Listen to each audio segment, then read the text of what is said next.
انہوں نے chief engineer سے کہا، اس کام کو شروع کرو، چاہے کلہاڑے کی ایک ضرب پر 1 دینار خرچ آتا ہو، 1 دینار کا خرچ آتا ہو۔ اعوذ باللہ من الشیطان الرجیم، بسم اللہ الرحمن الرحیم، رب اشرح لی صدری ویسر لی امری واحلل عقدۃ من لسانی یفقہوا قولی۔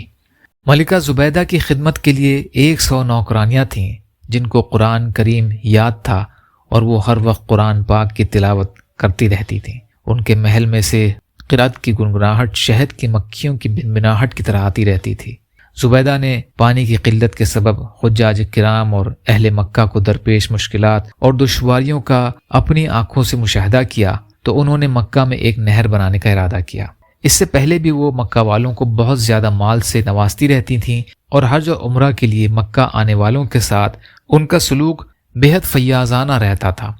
اب نہر کی کھدائی کا منصوبہ سامنے آیا تو مختلف علاقوں سے ماہر انجینئر بلائے گئے۔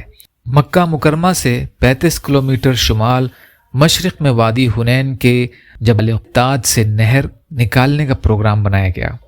ایک نہر جس کا پانی جبل قرا سے وادی نعمان کی طرف جاتا تھا، اسے بھی نہر زبیدہ میں شامل کر لیا گیا۔ یہ مقام عرفات سے 12 کلومیٹر جنوب مشرق میں واقع تھا۔ اس کے علاوہ مینا کے جنوب میں صحرا کے مقام پر ایک تالاب بئر زبیدہ کے نام سے تھا جس میں بارش کا پانی جمع کیا جاتا تھا۔ اس سے 7 کاریزوں کے ذریعے پانی نہر میں لے جایا گیا۔ پھر وہاں سے ایک چھوٹی نہر مکہ مکرمہ کی طرف اور عرفات میں مسجد نمرہ تک لے جائی گئی۔ اس عظیم منصوبے پر 17 لاکھ دینار خرچ ہوئے۔ ملکہ زبیدہ نے انتہائی شوق اور جذبہ اخلاص کے تحت نہر کی کھدائی کرائی تھی۔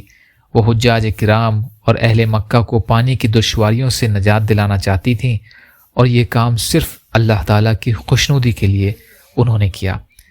اس کا اندازہ اس بات سے لگائیں کہ جب نہر زبیدہ کی منصوبہ بندی شروع ہوئی تو اس منصوبے کا ملتزم انجینئر آیا اور کہنے لگا، آپ نے جس منصوبے کا حکم دیا ہے اس کے لیے خاصے اخراجات درکار ہیں، کیونکہ اس کی تکمیل کے لیے بڑے بڑے پہاڑوں کو کاٹنا پڑے گا، چٹانوں کو توڑنا پڑے گا، نشیب و فراز کی مشکلات سے نپٹنا پڑے گا، سینکڑوں مزدوروں کو دن رات محنت کرنی پڑے گی، تب کہیں جا کر اس منصوبے کی پائے تکمیل تک پہنچا جا سکتا ہے۔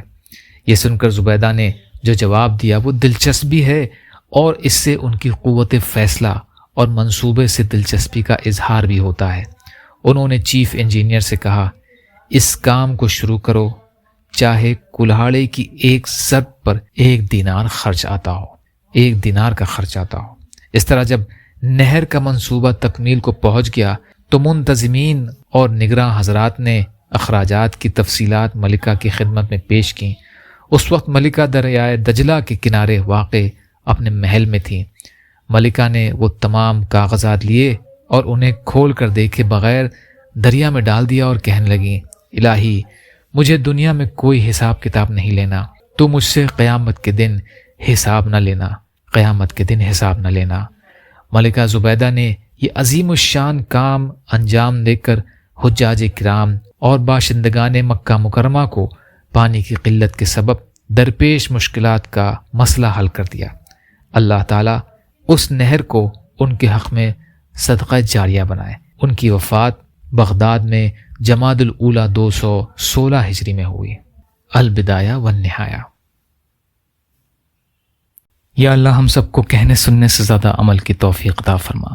یا اللہ مظلوم ایمان والے اور مسلمان جہاں بھی پریشان حال ہیں، ظالموں کے ظلم کا شکار ان کی مدد فرمائیے۔ یا اللہ اپنے حلال میں سے دیجیے، حرام کے ذرائع سے ہماری حفاظت فرمائیے۔